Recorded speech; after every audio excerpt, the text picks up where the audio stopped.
Hello, everyone's. I am here for my review of Reality Check Inside America's Next Top Model. If you are new to my channel, welcome. I am Lady T. I like to do reviews on scripted shows, reality shows, and also do reactions. If you're returning, you one of my peoples, welcome back. Before we get into this review, I just want to say I was a huge fan of America's Next Top Model. I started season 2. I seen a trailer and it was about modeling and I was all here for it because when I was a teenager, I wanted to be a model. At the time, I didn't realize they wanted models to be very, very, very skinny and you needed to be very, very tall. And even though I was small, I was short. So I just completely gave up on that idea. But like seeing the models, like everyday girls, trying to be models, I was all here for it. So from seasons 2 through, I want to say, right around where they started having like viewer participation, that's where I fell off. I eventually went back and seen season 1, but from season 2 up until it was audience participation, every week I was there watching an episode. And my favorite episodes was the makeovers because I was like, I wonder what hairstyle they're going to get this time. Who's going to cry? A, B, C, and D. So on with the review. Episode 1, we are starting off with that infamous, "We were rooting for you. I have never yelled at a girl in my life." Tyra yelling at Tiffany, and I remember feeling so bad and so upset at Tyra when that first aired because it was like, oh my goodness, why are you yelling at her? And I could see why Tiffany was so frustrated with the judges and had basically just given up. Because at this point, it felt like she was, not want to say bullying, but almost felt like she was being made fun of. And all the spirit that she had going in was just drained out of her. And then on top of that, you have Tyra yelling at her. So she just gave up. Now, a lot of people liked Top Model when it was first on because remind you, this was early 2000s. So social media was not a thing. So we didn't have a collective group of people being like, oh my goodness, this is messed up. A lot of the things that they did on the show, looking at it as a lens of a 41-year-old woman as opposed to, a 19-year-old young woman, different eyes. And seeing things now, I'm like, they did a lot of messed up stuff that was acceptable at the time, and now being grown and, having our frontal lobe fully developed, we're like, yeah, that was messed up. Like, what were you thinking? But then I have to remember, this is reality TV, and it was all about the shock factor, and what can we do next that's going to surprise the people. So we flash back to Tyra, wanting to have a modeling competition. She was watching American Idol, was like, what is Kelly Clarkson going to do next? So she was like, you know what? I want to give the behind the scenes of what it's like to become an actual model and what she experienced being a black model and not getting the jobs because she was a black model. Only for her to get on here and act the way she did was astounding. It is crazy how these people that I used to go up for, I used to love me some Tyra, but like now looking at all the stuff that she did, I'm like, dang. And as I'm watching this documentary, I'm like, what other show is going to come out and we're going to be looking at sideways? Because we already had the documentary about Big Brother, and that was my show back in the day as well.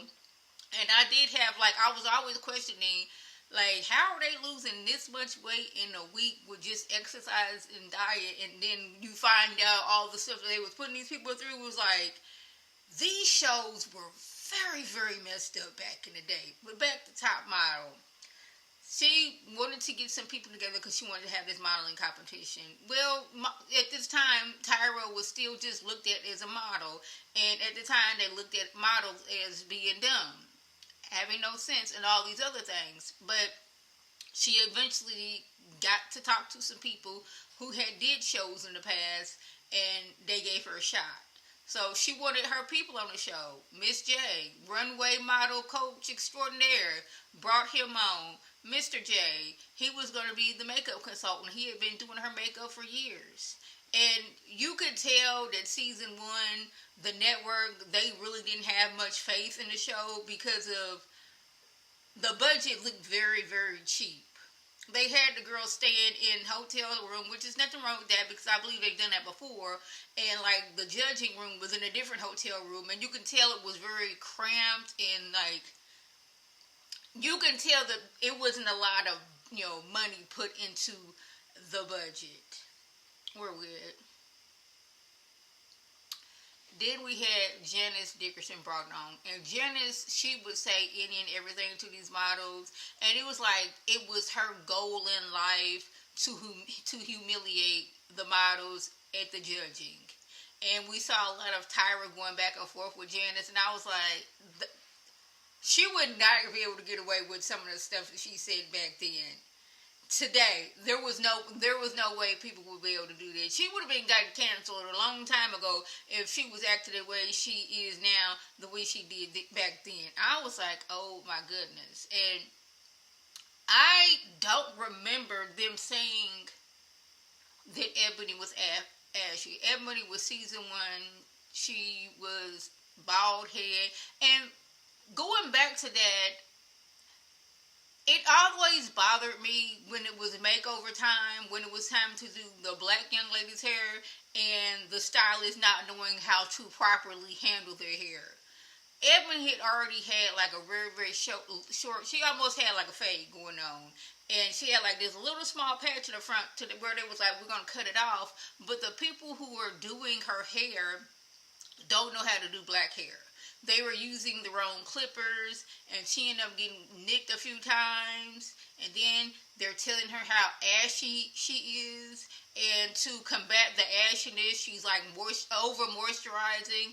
And now this is making the other ladies in the house upset because can you please just wash your hands after you moisturize yourself thoroughly because the door handles is all greasy. It's like all the things that she went through. I'm just like, wow. It's the fact that these people who do not look like her are calling her ashy, and then when she's trying to combat the ashiness that they say she has, now you're over moisturizing and you're getting everything greasy. This is coming from people who do not moisturize, so I can understand how she don't want to be the person to get an attitude because you're offended and upset about me moisturizing herself. And just looking back at that clip, I was like, I don't know how I would have been able to handle that situation. Like, I just don't think that I myself would have been able to do it. Like I said, I got on Top Model in season 2, and Shandy, she was my favorite. And I believe, I could be wrong, that season 2 was the only season where the models were already selected. Because usually models from all over the country, they come in and they audition, then you get broken down to so many people to this group, and then that group has been broken down. Season 2, they had already selected the girls, and they all met up on the streets of New York. And I liked Shandy off the bat. She was my favorite on that season. Camille, I could not stand Camille on that season. I don't want to say I hated her. She irked my nerves, something awful, because she had this arrogance about her. And I'm all about being confident in yourself and your abilities, but she was arrogant with it. And I will always be thinking, ma'am, if you had what it takes and you know all this stuff, you would not need to be on this show. You would already be working. You wouldn't need this show. And then once the show was over and they were showing like where the models now, we see her with a bodyguard. Like, people are actually on the street coming up to her, wanting an autograph or wanting to harm her. Now, I'm pretty sure she probably got some, like, since this was before social media, it wasn't like somebody was getting on Instagram or Twitter, cussing her out or anything. It's just that I don't know if it was the word is delusions of grandeur, but that's what it was giving off. I may be using that wrong, but it's like she was very arrogant with it, and then she had this bodyguard to make it seem like she was more important than what she is. And then on top of that, when she was on that season and she seen that Joanna was making strides with the judges, and hearing one comment or the judges telling her that, she needs to tone a little bit more, only for her to go to Tyra, and when Tyra was sitting with them and she implied that Joanna had an eating disorder, because it was like, where is, Joanna, and just like, she's in the bathroom, and Camille makes this face like, yeah, she be going to the bathroom a lot, like implying that Joanna had an eating disorder, and that furthermore made me not like her. But Shandy was my favorite. Quiet girl, didn't have the best relationship with her family, and she just wanted to be a model. And I was so rooting for her. And I remember the episode where they had brought the male models back to their room, but I did not know the degree of the things that went on in that episode. I didn't realize that Shandy was blackout drunk. Therefore, she wasn't able to consent with this man. Only for her to be there, like, somewhat coming out of the blackoutness with this man on top of her, for her to go back unconscious, and then basically the cameraman's filming everything. Another thing I didn't know is that on the show, if you go in the bathroom by yourself, cameras can't go in. But if it's more than one person, they can have the cameras come in. So the camera is filming all of this as this lady is blackout drunk.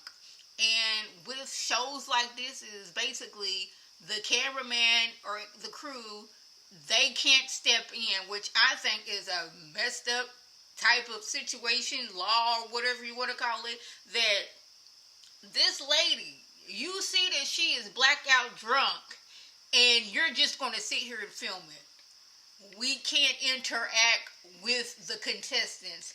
That is totally messed up. And the fact that the next morning and realizing what's happening, and her calling her boyfriend, and then them filming this, her calling her boyfriend, him being upset and calling her out of her name, her feeling guilty for what she did, even though she was blackout drunk and not in her right mind. Seeing that again, just like, it broke me.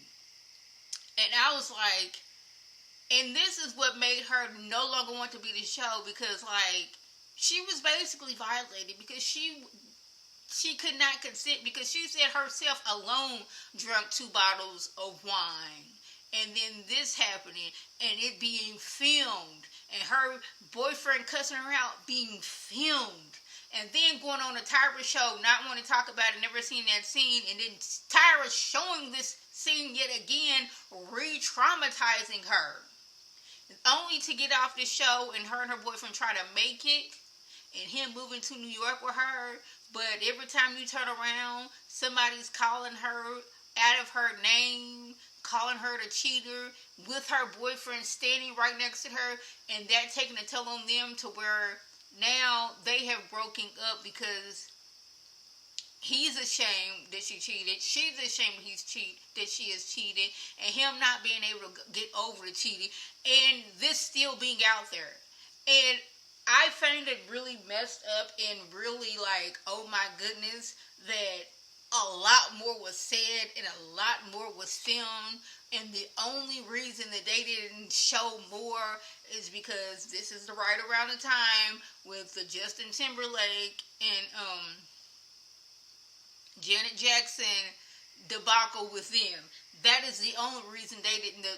The network was like, yeah, there's only so much that we can show, so therefore we're gonna crop a lot of it out. And like what they showed was already disturbing. And I'm like, what was y'all going to show? Because it seemed like they was going to show every little bit of dirtiness and just disgustingness that happened. And I am so glad that they did not show that. And I'm like, till this day, Shandy is still like affected by that. And it's like, just to know that like something worse happened and something worse was filmed. It was like the more and more I watched this documentary, the angrier and the angrier I became. I believe out of all the seasons, season 5 is the season that I really did not like the most. And that is because the young lady who won on season 5.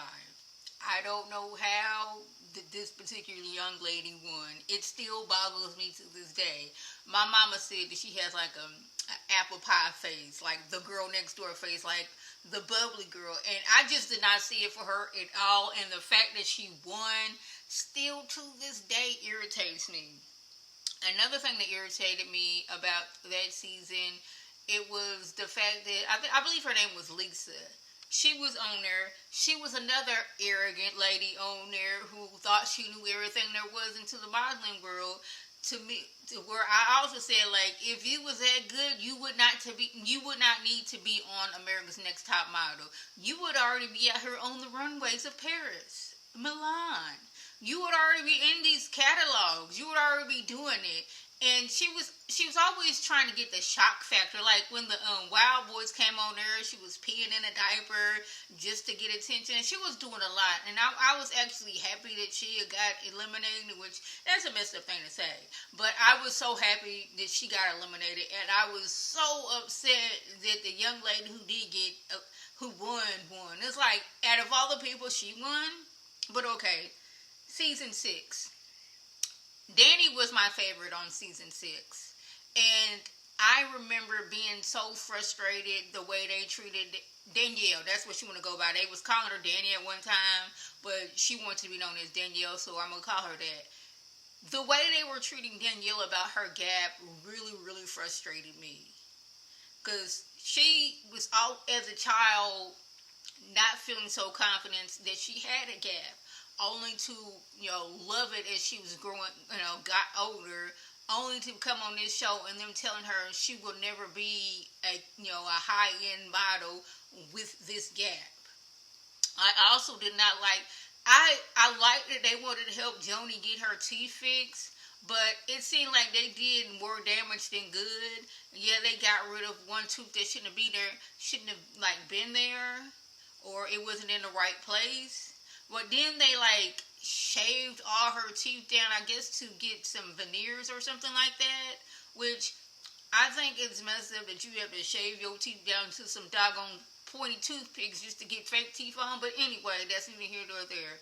Her being in the dentist for hours on end, suffering pain for this competition. And in her mind, a young lady's mind, she didn't have the money to get her teeth fixed.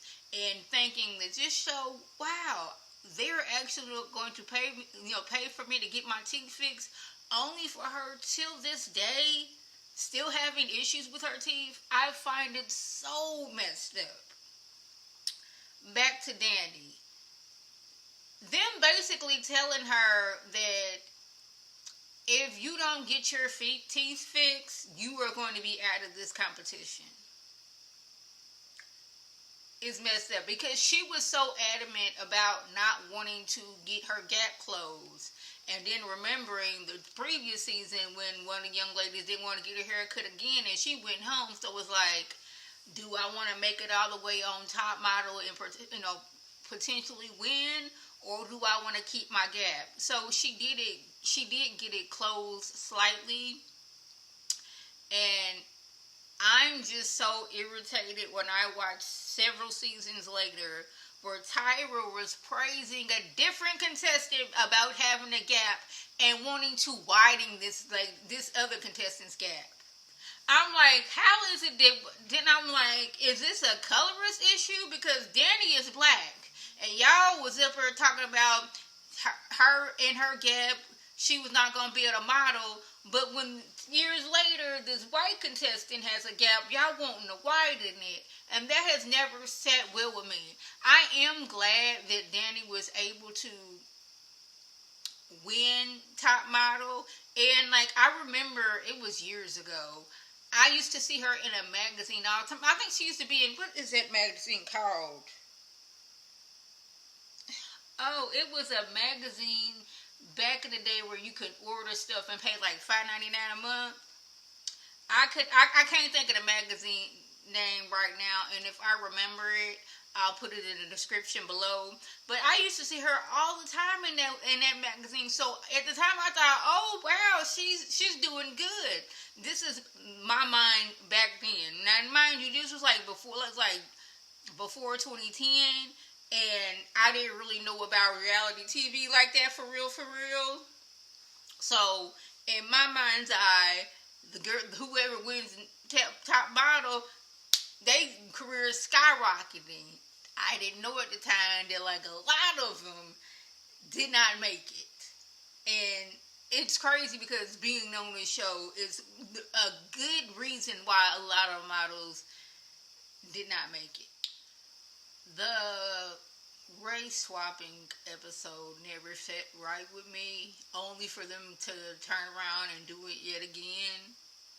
And I'm thinking of 2026 mind, how did they get away with that? But then I had to remember, a lot of stuff was acceptable back in the day. And that race swapping episode was one of them. I am just so glad that some of the people like, hey, maybe we shouldn't be doing this, but they didn't have the authority to be able to like, we should do this. And Top Model had gotten to the point where they was always chasing that next high, if you will. Like, what can we do to push the boundaries? And this is what I'm wanting to say. I'm not really sure what season this was. This season 4? I'm wanting to say where they focus so much of Kenya and her gaining weight. And they were focused on making it seem like that's all she was doing. And I'm glad she was able to tell her story through this documentary, because they was like showing her eating a bagel, but like she had a bagel, she was eating it, but they had it in reverse to make it seem like she had just finished eating the bagel and then she was eating again, and they were always complaining about her gaining weight. And I'm like, she was not big at all. Like, maybe she had gained just a little weight, but I think the modeling industry, we're going to pause right there and just talk about the modeling industry. I think it is so unfair, and I think it is funny that they want models to be skinny as a rail when that is not the majority of women or men. You have clothes that are a size 0, and that is not the size of the average person. That is not the size of the majority of people. So, why is it that these are the clothes that you're making? You would think that the designers would make clothes for everyday people to wear and look nice in. Because if you have an outfit for a person that's size 1, it's not going to look right on me, who is, I don't know what my size is right now, because I don't remember the last time I wore a size pair of jeans, but I'm like a large and like sweats and stuff like that. But they focus so much on that. Like, they was always showing her snacking on something, which I think if they were doing the strenuous things that they were doing and working for hours and hours on end, they need to eat something to get their energy up. Because what we seen was a lot of the ladies were being, passing out left and right because, they don't want to gain weight. They don't want them talking about them gaining weight. They want to stay skinny because they want to stay on the show because they want to win. And now they're putting their health at issue just to stay thin, just to stay on the show, just so they could possibly win. And I just find that very, very, very disgusting, because they were risking these girls' health all for a TV show. And the fact that, like, one photo shoot, they had her as gluttony, And then another photo shoot, they had her as an elephant. I think that whole season they were just doing weird things with the models. What was that, season 4? It was like a lot of the photo shoots were just weird to me, and I just did not like it. And I did not like the way not only were the judges always talking about her weight, but it seemed like it was also the other models. And I think that also had to do with the producers, like in her hand, like, is Kenya always eating? What's up with Kenya? Because I did find that out a while ago. It would be like the producers would be getting into the other model's head, to cause drama on the show, just to get more viewers watching and get more viewers talking about it, which I think is disgusting. I also think it's disgusting that the fact that Whitney was considered plus size. She said when she got on the show, she was a size 6 and a size 115. And I don't know how that is considered plus size. A size 6? A size 6 is plus size now. I just find that interesting. Mad about it, but interesting. Kenya not feeling protected during this photo shoot, I remember it.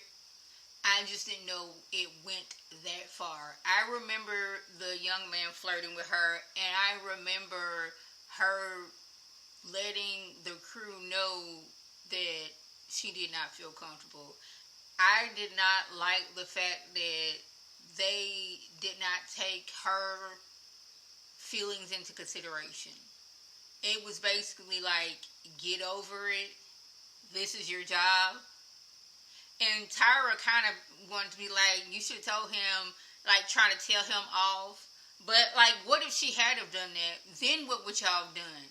Because she kept on trying to be polite, and it's like, the dude was like, hey, let me get your number. And she was like, I don't have a phone.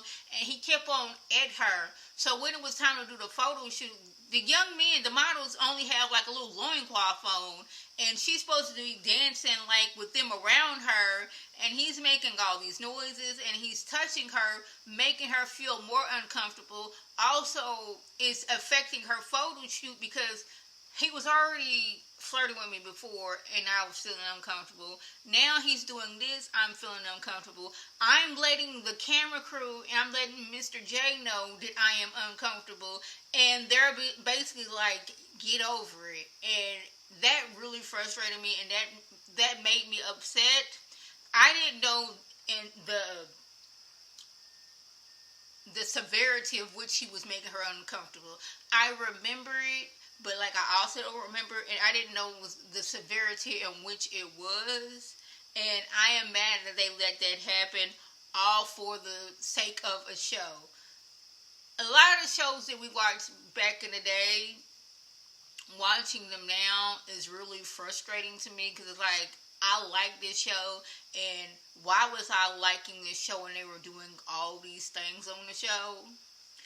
The show got so to where it was starting to take a toll on Mr. J. He was no longer happy to do the show, and he wanted to quit, and he had left Tyra an email about wanting to quit, and she basically ghosted him for 3 days, and then was like, I'm disappointed. Like, he was just supposed to sit there and suffer all for the show. And then on top of that, like, fearing being blacklisted on the show because he quit the show. And it was like, he was basically there in, like, a different capacity doing the job, but not the same job he was doing before. Only for him to eventually get fired, but we're going to get to that in a minute. Danielle let it be known that after she won Top Model, she moved to New York, and she moved into a model house. And while she was there, she was not getting booked for like months on end. She was roommates with Chanel Iman, and Chanel Iman was, she was working, getting them jobs. So she finally asked somebody at the agency how come Danielle was not getting any work, and it was like, because she comes from Top Model, and designers don't want to be associated with her because she is from Top Model. And Now, mind you, this is before reality TV is what it is. Because back then, you being on reality TV, they didn't take you seriously. It was looked down upon. But now people are scratching and kicking and fighting to be on reality TV, so they can be a reality TV star, so they can one can be making money, and two people will know who they are. But early 2000s, mid 2010s, up until like I want to say maybe 2017, 2018. Being on reality TV was not it. I could have the numbers wrong, but like early 2000s to mid 2000s, being a reality star is not what it is now. Now, that's something that you want to be because you can make a lot of money, like I said, and you can get your name out there. So now she's like not getting booked. And at the time thinking, once I become a top model and I would be, out here working, but they tell you that you were going to get a contract with this modeling agency, but just because you got a contract with this modeling agency does not mean that you will be going and getting jobs. You just have a contract, and whether they want to, send you off to the designer, as that's on their discretion, and that's what she was living with, and it wasn't until like 15 years later where Tyra was like, yeah, I knew you were struggling. I just didn't do anything about it. And that crushed her. And I think a lot of models went in thinking that once the show was was off, and they got their contracts, that, Tyra was going to coach them. But like, Tyra's on to the next season. She don't... I done did my job with you. You got your contract. That has nothing to do with me, whether you actually gonna be on these runways or in these magazines. And that's where Tyra was it on these things. And I'm like, I get it, but it's still messed up. Since the show wanted to go into a different direction, Mrs. J, Mr. J, and Nigel Barker were all fired. And they all agreed with Tyra that they were going to put out a joint press statement about them being fired. But lo and behold, Page 6 got a hold of it, letting the world know that they got fired. Now, they have all come to believe that Tyra had something to do with it, because their contracts were like very, very tight. So nothing gets past, nothing gets out there that's not supposed to get out there. And the fact that it did, there was like, okay. But towards the end, let's pause. Mr. J was upset because he wanted to leave several seasons ago. He wanted to leave inside season 8, and he ended up staying until I think season 19. And it was like, I wanted to go a long time ago, and I was forced to stay only to get fired again. Yeah, but like towards the end, Tyra was grasping at straws just to keep this show running. So much the world's like, okay, now we're going to have models that's under 5'7". We're going to have the British models come over and compete with the American models. We're going to have a college edition. We're going to have an edition where some men come on as well. Oh, let's have audience participation. Like, doing everything that they can just to keep the show running and going. Only for Tyra herself getting fired, which I think is actually hilarious. That the person who made the show ended up getting fired at the end as well. And I think as the seasons went on, the show was going down because a lot of people were like, hey, this ain't good no more. Y'all doing too much. It's no longer fun. It's almost like y'all doing this as a humiliation type of thing. And the show started to go down. Like I said, I hopped off when it started to being, audience participation. That's when I jumped off, and I was like, I never went back. Then we see December 2022, Miss J had a stroke and was in a coma for 5 weeks, unable to walk and talk. Now, Miss J had been teaching runway for I don't know how many years, now not being able to actually walk. And Mr. J and Nigel Barker visit him in the hospital, and the fact that Tyra, she has known this man since she was 17 years old, only texted him and did not visit him while he was in the hospital. And I'm just like, wow. This person that you known since you was 17 years old had a stroke, was in a coma for 5 weeks, and I believe you said he was in the hospital for over a year. My first thought was like, oh my goodness, I know that medical bill is going to be high. That is where my first thought was, which is sad that you had to think about that he was sick all that time in the hospital, and me being worried about how he going to pay for it because hospital bill is expensive. Not saying that he don't have no money. I'm just saying a hospital bill for a year, I know that had to be expensive. And the fact that Tyra did not come visit him in the hospital, she sent him some flowers, but like, really? You couldn't take time out of your day to go visit this man who you known since you was 17, worked with for several years on a TV show. And this man had a stroke in a hospital, coma for 5 weeks, and you couldn't take it at your time to go visit him. That really made me look at Tyra differently. And I don't know,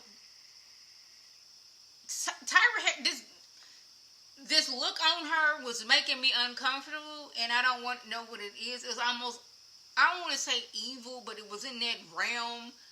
And I maybe that's just me. I'm just thinking like that, but I did not like that at all. It felt off to me. Watching this documentary was like, I knew some things, but I didn't know a lot. Seeing it like a lot of the girls was on there passing out left and right because they were exhausted and they weren't eating enough because they were scared that they was going to gain weight. Doing so, they was passing out, people was getting sick, and it was basically like, suck it up. This is what you got to do if you want to be a model. It's all about being thin as a rail. And however you get thin as a rail, I don't care how you do it. I just want results. And I was just so disgusted by it. That was the gist. If I left anything out, by all means, leave a comment below. If you were new to my channel, welcome. Feel free to subscribe. It is free all day, every day, free 99. Make sure your notifications are on so when my beautiful face puts up a video, you can click on it, you can like it, you can share it with your people, and you can come over and be one of my peoples by clicking that icon above. And this is Lady T signing off. Have a good one.